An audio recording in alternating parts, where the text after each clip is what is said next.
বলুন না। হিন্দু আর মুসলমান আমাকে বলে আমি মুসলমানদের সাপোর্ট করি, হিন্দুদের নিন্দা করি। না, আমি ইসলামকে সাপোর্ট করি। কোন দাড়ি টুপি রাখা ফর্জি মানুষকে সাপোর্ট করি না। ইসলাম শান্তির বার্তা বয়ে আনে। ইসলাম কখনো ঘৃণার বার্তা দেয় না। হ্যাঁ, দাড়ি টুপি পরে টেররিস্ট পাওয়া যায়, খুনি পাওয়া যায়, মার্ডারার পাওয়া যায়, কিন্তু ওরা ইসলামের কেউ না। শুনে রাখুন, ইসলামের হাদিস বড় শক্ত নিয়ম। ইসলাম কখনো কাউকে শেখায় না কোন মানুষের মনে ব্যথা দাও।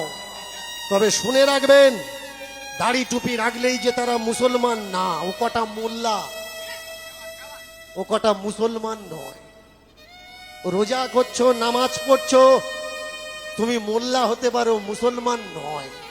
তোমার দিল যদি সাফ না হয়, হাদিস বলছে, কুরআন বলছে, দিল যার সাফ নয় সে বান্দা কখনো মুসলমান হতে পারে না। এখানে যদি আমার মুসলমান ভাই কোনো থেকে থাকে, জিজ্ঞাসা করবেন দীনকৃষ্ণ ঠাকুর যে কথা বলেছে এটা ঠিক। দাড়ি আছে, টুপি আছে, কিন্তু তোমার দিনের প্রতি হিদায়েত নেই। দুঃখীর দুঃখ তুমি বোঝো না। তোমার টাকা আছে, তুমি হজে যাচ্ছ, কিন্তু তোমার গ্রামের মানুষ খেতে পায় না। তুমি মুসলমান নয়। তুমি মোল্লা হতে পারো, কিন্তু তুমি মুসলমান নয়।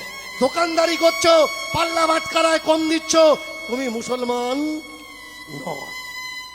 পিছনে মানুষের নিন্দা করছো, 5 ওয়াক্ত নামাজ পড়ছো না, দান খয়রাত দিচ্ছ না, দিনের কাজে লাগছো না, তুমি মুসলমান নয়।